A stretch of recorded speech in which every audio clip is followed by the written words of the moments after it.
Hello, everyone. I have 2 o'clock Eastern on my screen anyway, so thought we might go ahead and kick things off here. So I think many of you know that we have a lot of changes in regulatory activity going on with the new refrigerants and how we're going to transition here as we approach 2025.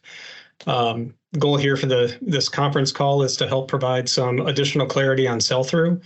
I think some information came out the other week, and I think depending on who you talk to, you probably heard some different answers. So we thought it would be a good idea to get our experts online. So we have John Hurst and Dave Winningham from our regulatory affairs team, and wanted to create an opportunity to share some insights and hopefully help align everybody's thinking on the topic. So a couple housekeeping things. So the meeting is set up so that your camera won't turn on and your mic won't turn on. However, if you have any questions or are looking for any additional clarification, please feel free to chime in on the chat, or there is a little section for Q&A if you're looking at the top of the screen. I will go ahead and keep my eye on those, and I'll make sure that those questions get brought up at the end, and we get the clarification you need. So with that, I'll go ahead and turn it over to John Hurst. Hey, good afternoon, everybody. For those of you that don't know me, and I know many of you because I can see your names here, and I wish we were in person and able to actually have more of a dialogue. My name is John Hurst. I'm responsible for government affairs for Linux International, which is inclusive of Allied, ADP, and Linux.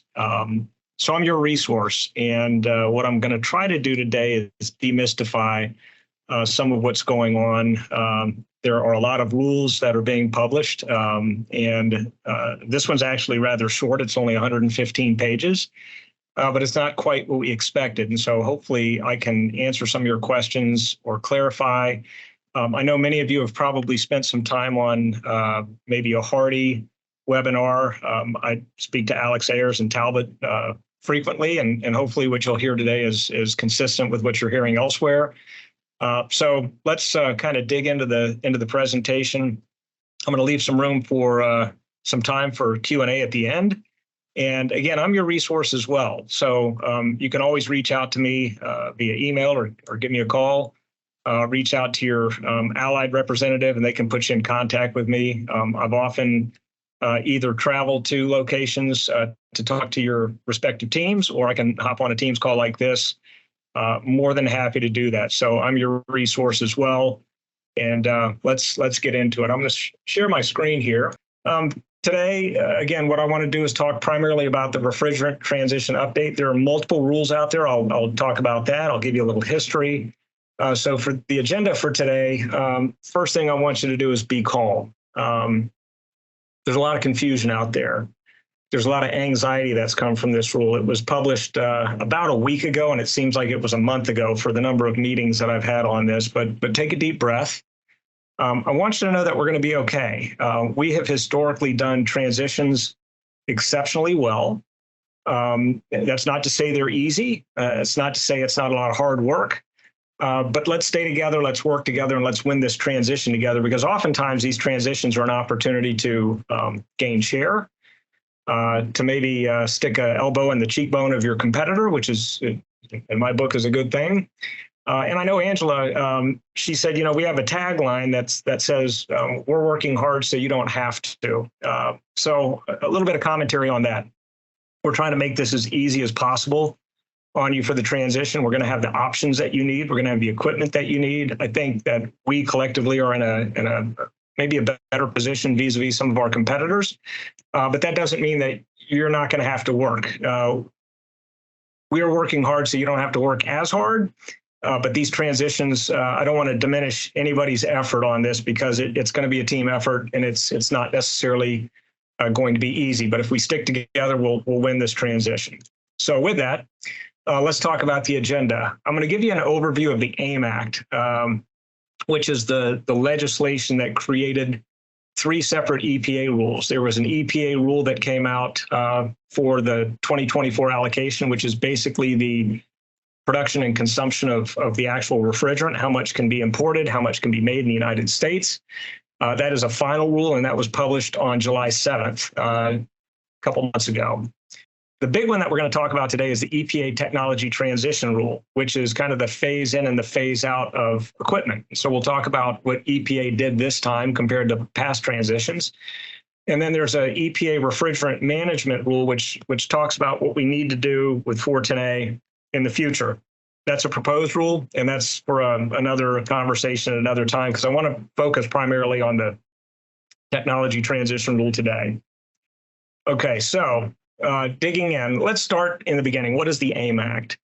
It's a law that was passed in late 2020. It was signed into law by President Trump, and it was a substantial environmental bill, actually, so passed into law. And so you can actually say that President Trump passed a substantial environmental bill in the late stages of his administration. And what it basically did was it gave the Environmental Protection Agency the authority to do three things: to phase down the production and the consumption of HFC refrigerants. It manages HFCs and their substitutes, and it facilitates the transition to next generation technologies. And those next generation technologies are both refrigerants as well as the equipment that uses those. But that's how we got to this. Congress gave EPA the authority to do this. And you might say, well, why would industry ask Congress to give EPA the authority to regulate us even further? And the straight answer on that one is having a federal phase down of HFCs is a lot better than having a state by state phase down. So those of you that distribute in multiple states, and many of you do, can you imagine a scenario where you had different transition dates and transition times and different regulations and rules across state borders? We couldn't see a good outcome for that happening. And so we went to Congress and said, we much prefer a federal transition versus a state by state transition. So this is the end result is the AIM Act. Okay, so those are the rules, and that's the background on the AIM Act. Now let's dig into the technology transition rule. The chart on the right-hand side, I don't expect anybody to even attempt to read that, but this is basically separate lines of how different countries across the globe need to phase out or phase down HFC refrigerants. And so if you look to the far left of that chart, you'll see an orange and a blue line. That's the phase down timeline that the United States is on. And if you look to the far right, the less developed countries of the world get to phase down at a different timeline later. Okay, and so under the AIM Act, the United States is phasing down HFCs. And since 2019, the production and consumption of HFCs has been limited to 90% of their historical baseline. And then in 2024, which is, believe it or not, 2 short months away, the total quantity of allowed HFC production and consumption is going to drop another 30% to 60% of the historic baseline. And you might say, well, I don't remember the 10% drop back in 2019.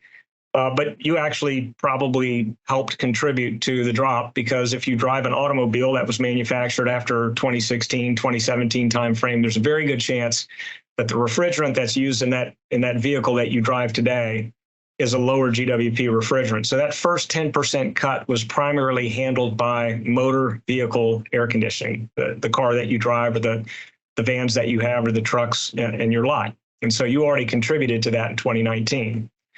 In 2029, these quantities will go down another 30%.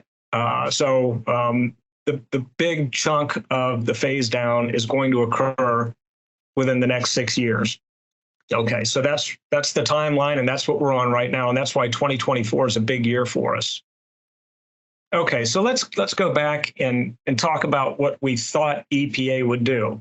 There was a proposed rule that they put out back in October of 2022. And then a lot of stakeholders, which I'll talk about here in a minute, had a lot of feedback. And you can say that you're for it. You can say you're against it. You can say we want a longer sell through. A whole bunch of input comes back to the EPA, and then they write their final rule. And we thought they were going to prohibit the manufacture of 410A containing equipment effective Jan 1, 2025. And that's pretty much what we've been communicating to everybody because that's what it said in the proposed rule, and that's what we thought they were going to do. We also thought that they would provide at least a 1-year sell-through period to ensure that there was no stranded inventory. So we, the OEM, would no longer be able to make the equipment effective January 1st of 2025, and then distribution and contractors would have a year to get it out of their inventory into the customer or the consumer's home. But we had one issue. Our friends to the north in Canada, they weren't ready. And so what does that mean? Well, we had to go state by state to ensure that the safety codes were adopted to allow the use of A2L refrigerants.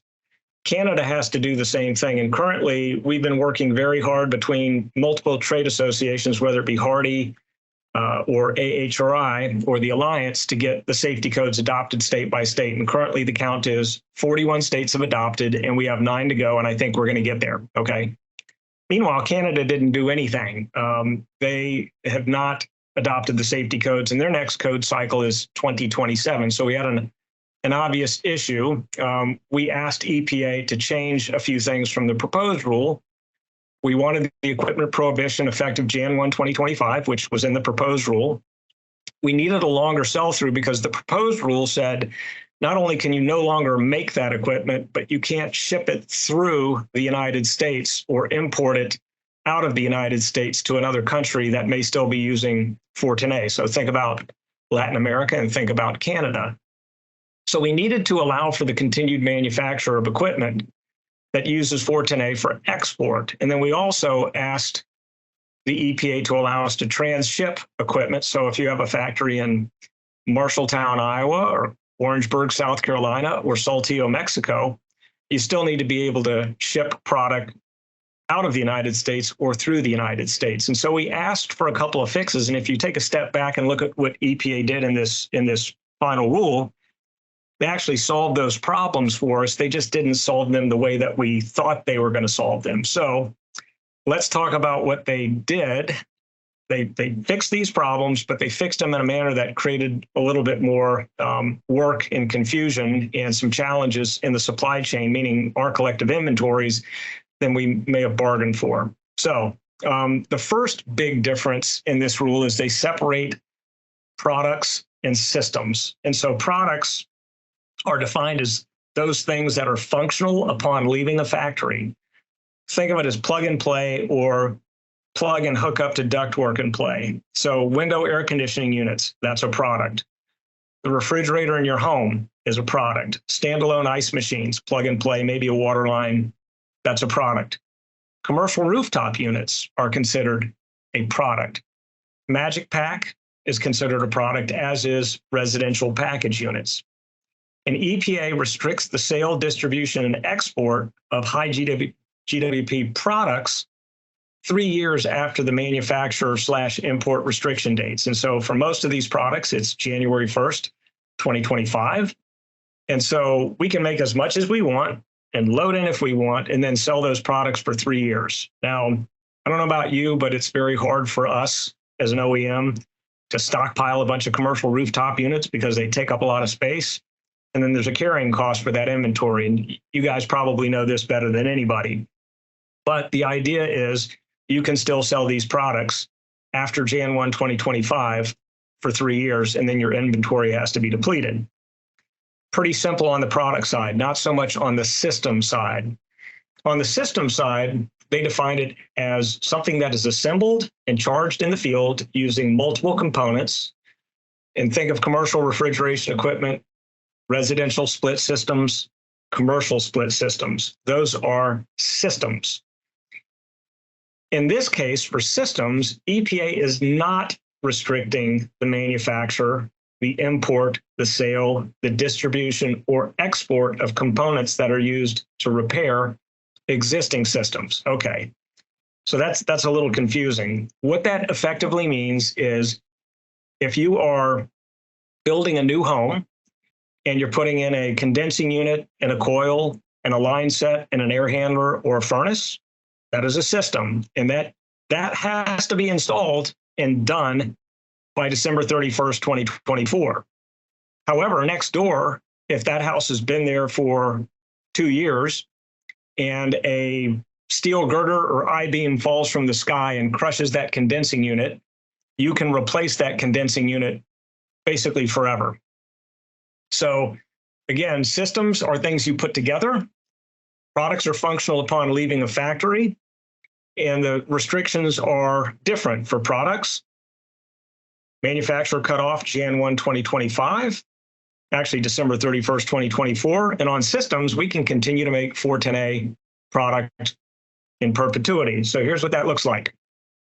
According to the EPA technology transition rule, the thing you see here on the right, which is either an air conditioner or a heat pump, residential, it's not a product. It is considered a component of a system. And per this final rule, it can be manufactured in perpetuity, meaning forever.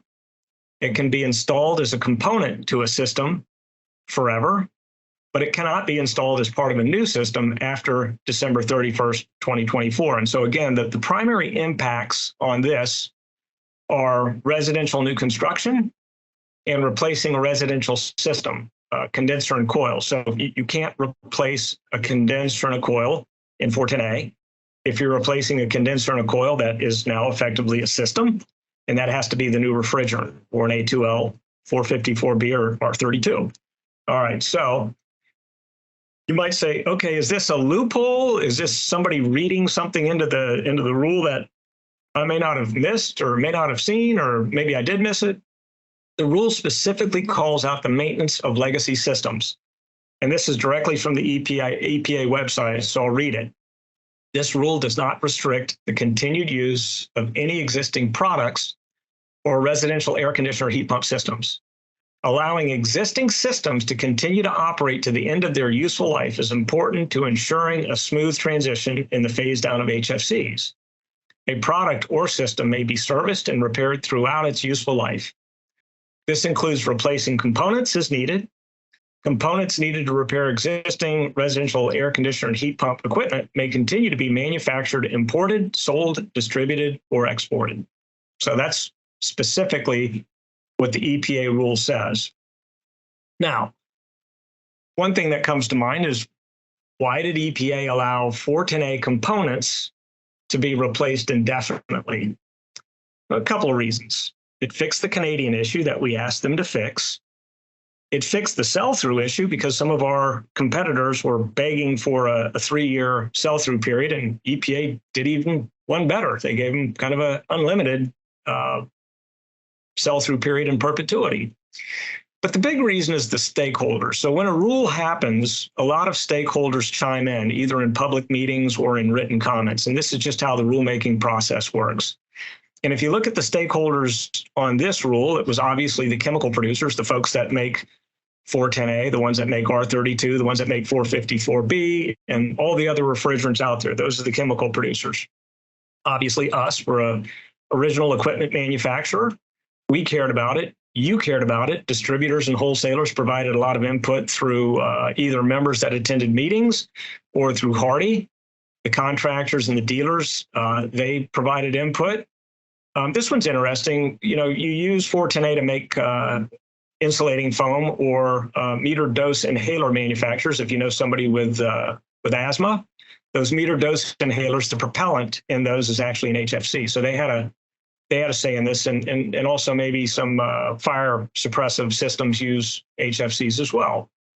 Our trade associations were very involved. Hardy, ACA, PHCC, AHRI, all had a stake in this and provided input. The U.S. Chamber of Commerce, tons and tons of environmental advocates that want to see us move to lower GWP refrigerants, the U.S. federal government, state governments, utilities, so on and so on. But the one I highlighted was consumers. And so you might say, why did EPA allow for the continued sale of a condensing unit to repair a legacy 410A system? And this is the reason why right here.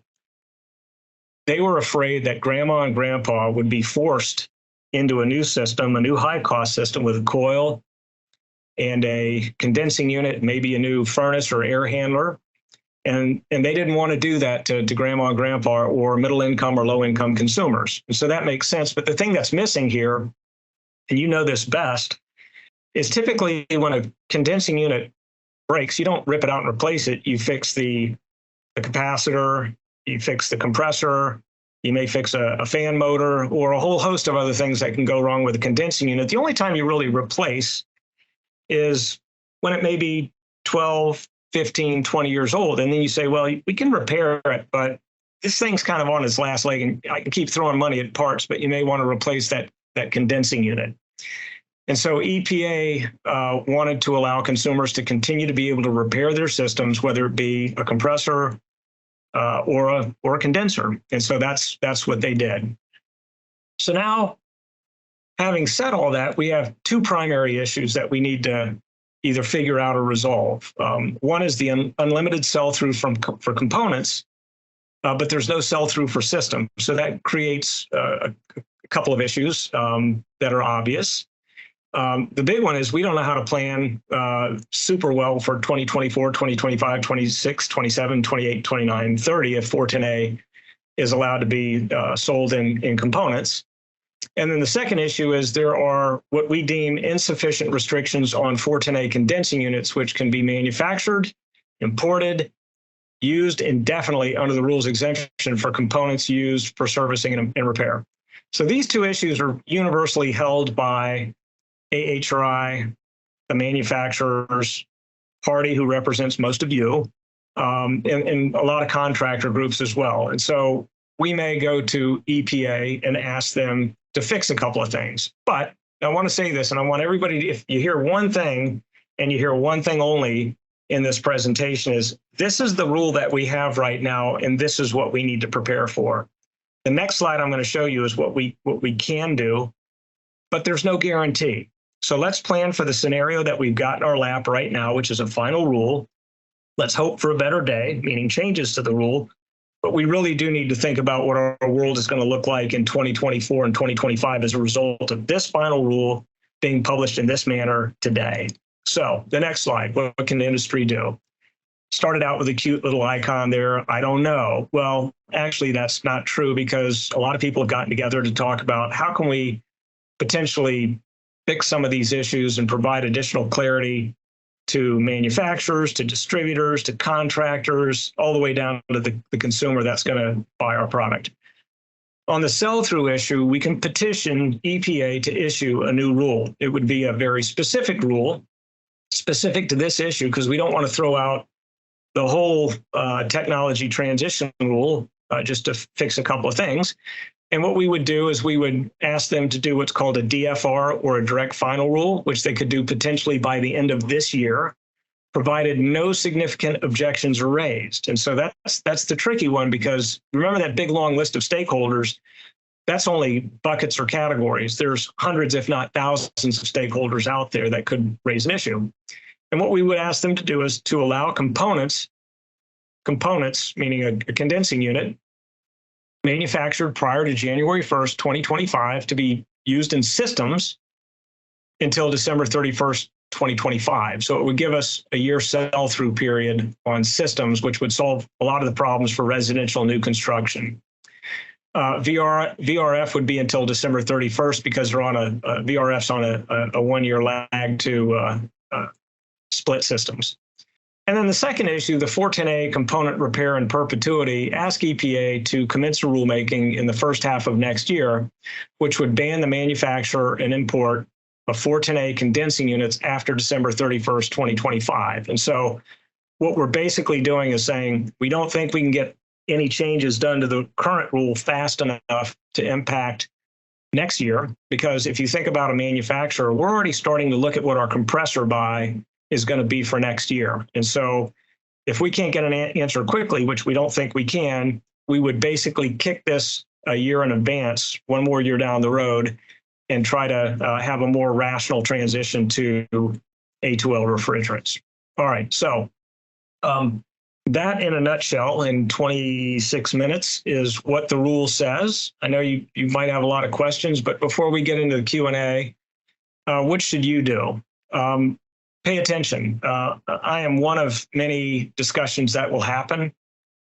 If you find something or hear something that doesn't sound right or you want verification on, raise your hand and let's talk. We're going to have to be flexible. This is, people come to me and say, why isn't this clear? Why does the government do this? We elected them, so I guess we can look in the mirror and blame ourselves. But the government doesn't always do things the way that you want them to do it. They did solve a few problems in this, but we need to be flexible and think about what life looks like over the next couple of years with this current rule. And let's plan. And planning means that you need to talk to your customers to figure out what it is they think they're going to do, and then talk to us. And the things that I wonder about is, I don't know how much 410A is out there. I don't know how much is being stockpiled. I don't know how much comes across the border illegally. I know that there's a lot of 410A out there in current systems that can be reclaimed and recycled. There's plenty of that out there. But in terms of how it affects 410A pricing, how it affects your inventory, how it affects your customer's discussion with the consumer at the kitchen table, those are all things that I think he or she who is closest to the customer is going to have better information. And I'd like to say that I'm close to the consumer, and I try to get out in the field and talk to folks, but I think your teams are going to know a lot more than maybe we know, and what you know can inform us, and what we know can inform you. So let's keep talking. And again, I'll end where I started. Let's just be calm. Let's digest this. Let's figure out what the future is going to look like, and let's work together to make this thing happen. So with that, I thought it was appropriate to include, if you remember this picture at the end, it was from the Looney Tunes cartoon. Sometimes dealing with the government, I feel like I'm dealing with Looney Tunes. But I'm open to any questions that you might have, and I'm going to turn it back to Nick to see if he wants to facilitate the Q&A. Yeah, so we got the quick question here. Can states reduce the sell-through from 3 to 1 years on the product side? That is a great question. I have not heard any. The short answer is probably yes, because I don't believe that this is federally preempted. We would strongly advise states not to do that because it's going to create even more confusion on top of a confusing situation. So I don't think they will. We've got pretty good relationships with, California and New York would be the two that would most likely do something interesting. So it's a great question. I would say, man, there's a lot to worry about right now. You just added another one to the list, but I don't think they will, and we'll try to preempt that by having discussions with the state governments that would be most likely to do something like that. But that's a very good question. All right. I have another one here. If a furnace and coil is installed in fall 2023 and the outdoor condenser installed in spring of 2024, is that considered a system or repair? And can the individual components registered for 10-year parts warranty? So if they're installed at separate times, they would be considered a repair. And look, I know that somebody was saying, well, who's to prevent a contractor from going out and installing a coil on Monday and then a condenser on Tuesday, or, 1 day apart? Or what's to prevent them from giving the consumer 2 different invoices and backdate? And the answer is not much. We always try to abide by the rules and the regulations and the law of the land. But I was thinking about this, and somebody asked the same question. I said, well, it reminds me of the movie Fletch. For those of you that like locker room humor from the 1980s, some of you probably don't even know what the movie is, but if you ever watch it, it's pretty funny. But there's a scene where Fletch is broken into a house, and he says, I'm the mattress police.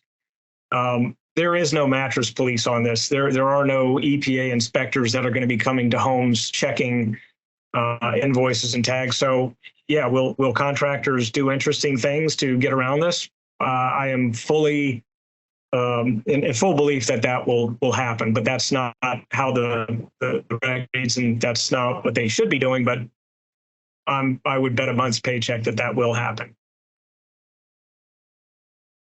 All right. So clarifying question, as of now, we can import and export 410A systems for the next 3 years. Is that correct? Yes. But wait, systems or products? The question is worded systems, but I think that clarification is important, right? Yeah. So you can, typically we import and export bits and pieces anyway. So, you may get your coil from ADP. You may get your condensing unit from Orangeburg. Those would be shipped separately, typically not shipped as a system anyway. But the short answer is, yeah, you can still produce, import, export components of systems actually in perpetuity.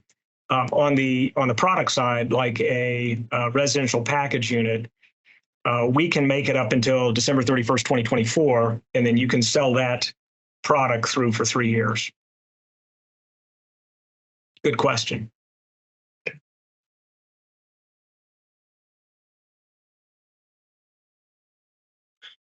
Question around, has subsection 11 been ruled on yet mandating A2L training for technicians? Yeah, I see that's from Tom. Yeah. I don't believe so. I'd have to go dig into the reg. I don't think so. That may come out in the third, the refrigerant handling rule. Short answer is I don't know, but I'll take a note to follow up on that one. Okay. We have one. I've heard from another source that a coil and outdoor unit can still be installed moving forward, but not a full system, i.e. coil, outdoor, and indoor motor bearing unit. As we read the reg, the limitation is on either or, not both. When you get into coil / outdoor unit match, you're starting to get into system. And again, to my prior statement, I think it's going to happen anyway. I think people are going to do it. And, we don't, we sell coils, we sell air conditioners, we sell heat pumps. We don't know how they get matched up and when. Yeah, we have another question here. Who is going to know if a system is installed after 12/31/24? Who is responsible for enforcing the rule? And I think we've said, yeah, the consumer really is the one out there checking. Yeah, the consumer and the contractor will know. And again, EPA does not have a large enforcement division that would be out enforcing this. And by the way, that's not me giving anybody a hall pass to do something illegal or nefarious. That's just me stating what, based on years of experience, I just think it's going to happen. All right. And then when will systems with new refrigerants be manufactured and available for sale? And for those of you, if you were with us for our Q3 update on new products and regulations, we shared during that call that in mid-2024 is when we will start communicating and opening for orders on select products with new refrigerants.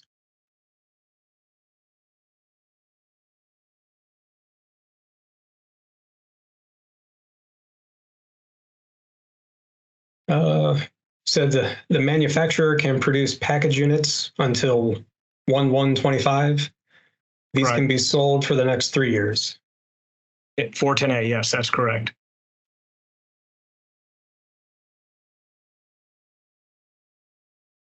Yeah, I think, are we going to post this presentation or send it out, Nick? Because I can send out the definitions. I think once you kind of get an idea of what a system is and what you can do with the system and what a product is and what you can do with the product, that kind of demystifies a lot of it. Yeah, we're going to be recording sessions and actually all three of them. So we'll pick one and share it.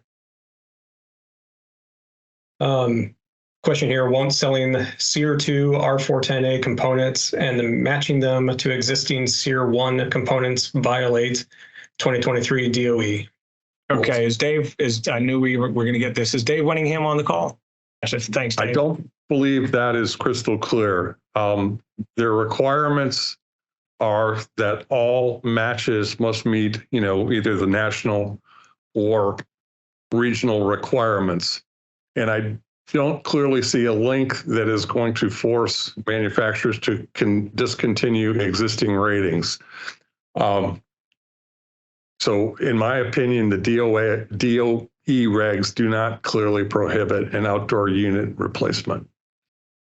Yeah, thanks, Dave. And that's the that's what most of the manufacturers believe. It's probably an area for clarification, but that certainly was not the intent of EPA. And if you look back to the R22 dry charge situation in 2010, what they did this time is highly consistent with what they did back in 2010 when they allowed dry charge. And you know, one of the things that people always say, the dry charge loophole, it was not a loophole. It was explicitly stated in the regulation. Now, those that missed it in the regulation and got their rear ends kicked for a year called it a loophole because it sounds like somebody did something nefarious and it had this interpretation of a regulation that allowed for a loophole, but that wasn't the case. And so EPA had the exact same reason in 2010 because they wanted consumers to not have to buy a new system and wanted to perpetuate the ability to replace R22 condensing units or condensing units for use with R22 by allowing dry charge. So kind of the same thing here. I don't think it will preclude it either. And if you look at the way we designed our, when we did the regional standards transition and, you know, we focused more on the outdoor unit versus the indoor coil, it actually gives us somewhat of an advantage where we believe we'll have the matches needed to do those 410A component replacements if desired. But there's nothing in the EPA reg right now or the DOE reg that we believe precludes contractors from installing with legacy coils.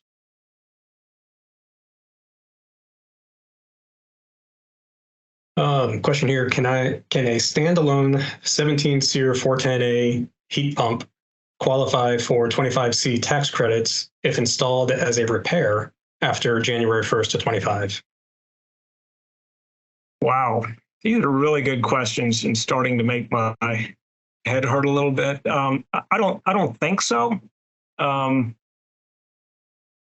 Dave, do you have an opinion on that? I don't think it would qualify. No, it would not qualify. There is a qualified product list that is has the coil.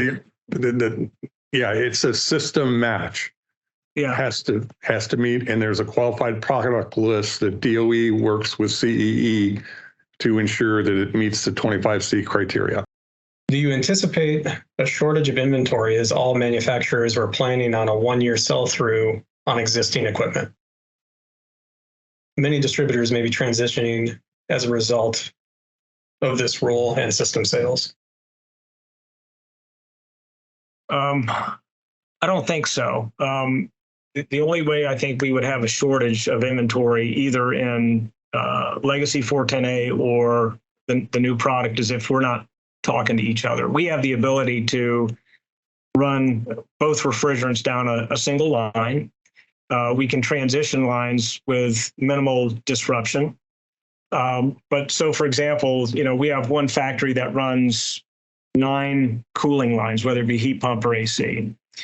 What we're trying to determine is, do we need to run 1 line, 2 lines, a half full line? We'll have the capability to do it. It just depends on what you need. And so again, back to my last slide, let's talk and let's try to plan out what you think what your needs are going to be going into 2024 and 2025.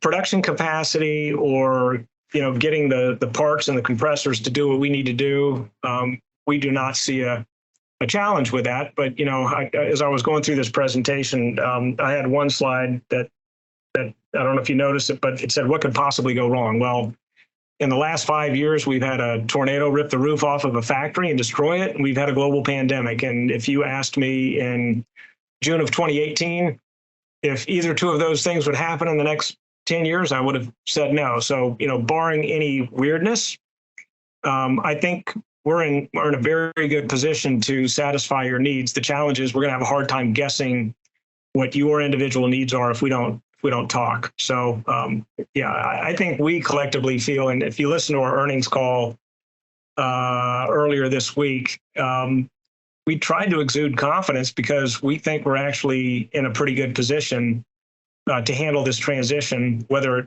happens the way that the rule is written or if there are changes to the rule. We think we're going to be well positioned to navigate this transition. But that's predicated upon us knowing what you need. But great question. All right, a couple more here. Even though the EPA allows for the sale of a component, doesn't the DOE rule make this a violation? No, it doesn't. And for the reasons that Dave previously stated, we don't believe it does. Unless somebody goes back to DOE and asks DOE to fix this for an eventuality that they didn't anticipate. And our initial discussions with DOE is kind of like they said to us in 2010 when the dry charge thing came out. They're like, we're not interested in this issue because it's an EPA created issue. And just for those of you that don't get into the inner workings of Washington, federal agencies don't always talk to each other, and they don't always care about coordinating with each other. But I don't see this as being a violation of a DOE reg right now. Now, in the future, they could close it like they did the R22 situation. But if you recall, I think R22 dry charge was announced in 2010, and it wasn't closed, I think, until 2015. So.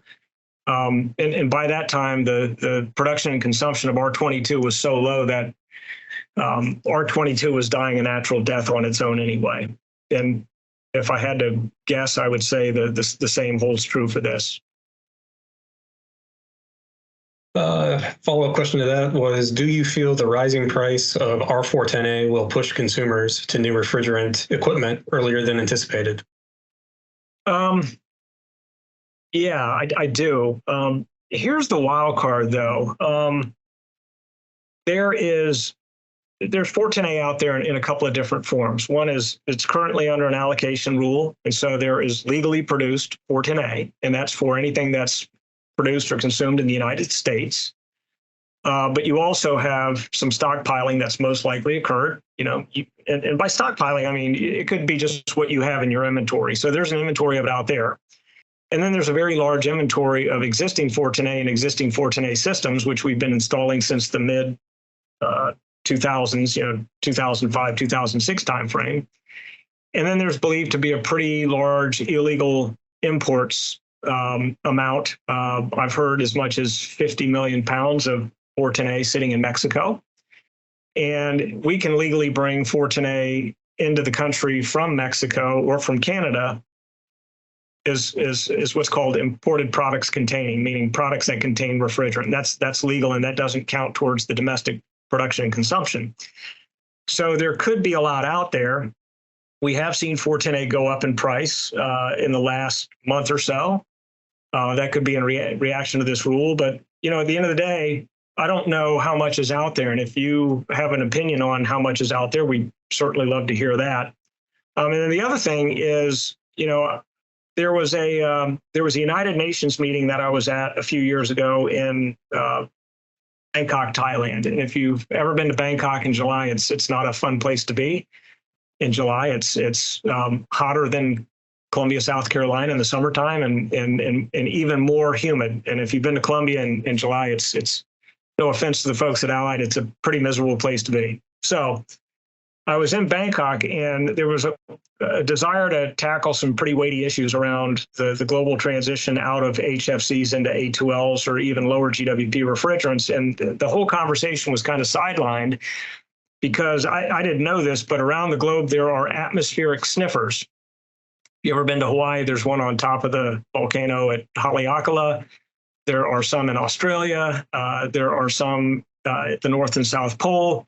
And what these atmospheric sniffers do is they measure things like ozone depletion. They measure concentrations of chemicals in the atmosphere. And at this particular meeting, there was a massive quantity of CFCs, which had been banned for years, still up in the atmosphere and increasing in concentration. And so somebody was was cheating.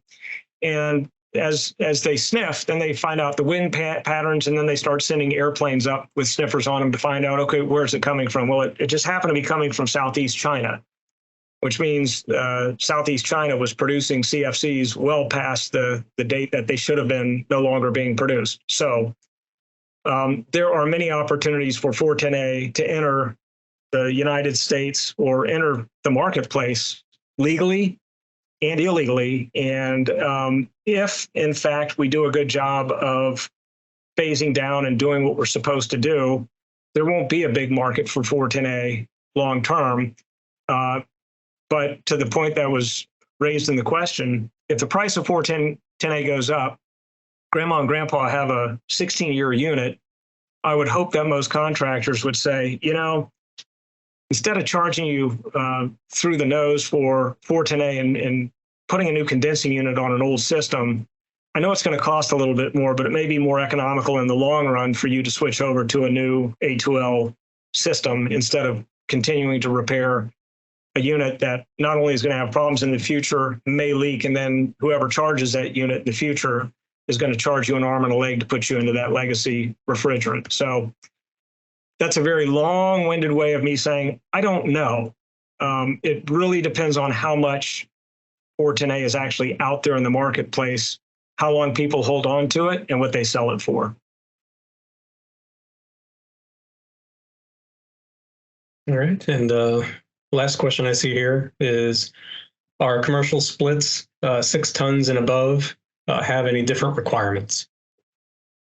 In terms of product versus system, no, they would be commercial splits would be considered systems or components of systems instead of products. Good question. And then they would be under the same time frame and distribution sale limitations as residential split systems.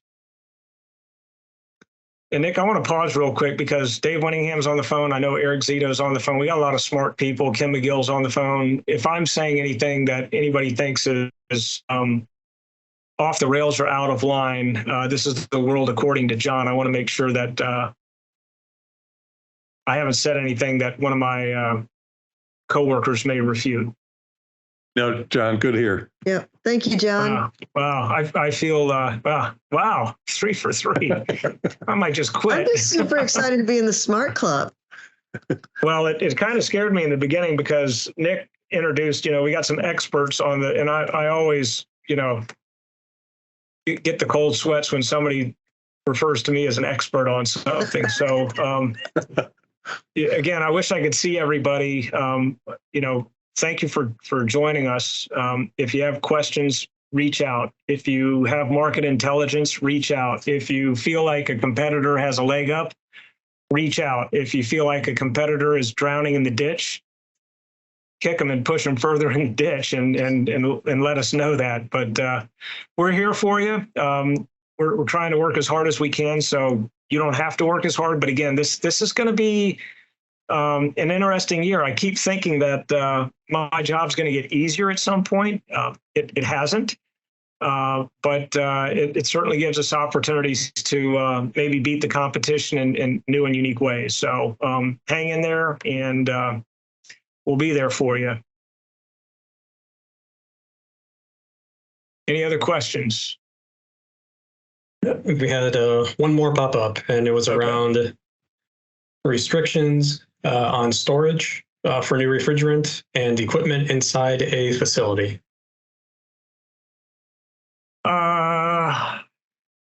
Restrictions on storage for the new refrigerant. Yes, we'll be getting some information. I know that there's restrictions on transport of A2L refrigerants. And I'm not as familiar with that because I'm a one-trick pony today. But if we need to get you information on the storage and handling of A2Ls, we can get that to you. It's a good question, and there's plenty out there. I just I can't rattle it off the top of my head right now. Yeah, we can get that information and share it out for sure. Okay. So that's it. I think we're good. All right. Thanks, everybody. Happy selling. And again, talk to us. Appreciate it. Thanks, everyone. All right. Have a good one.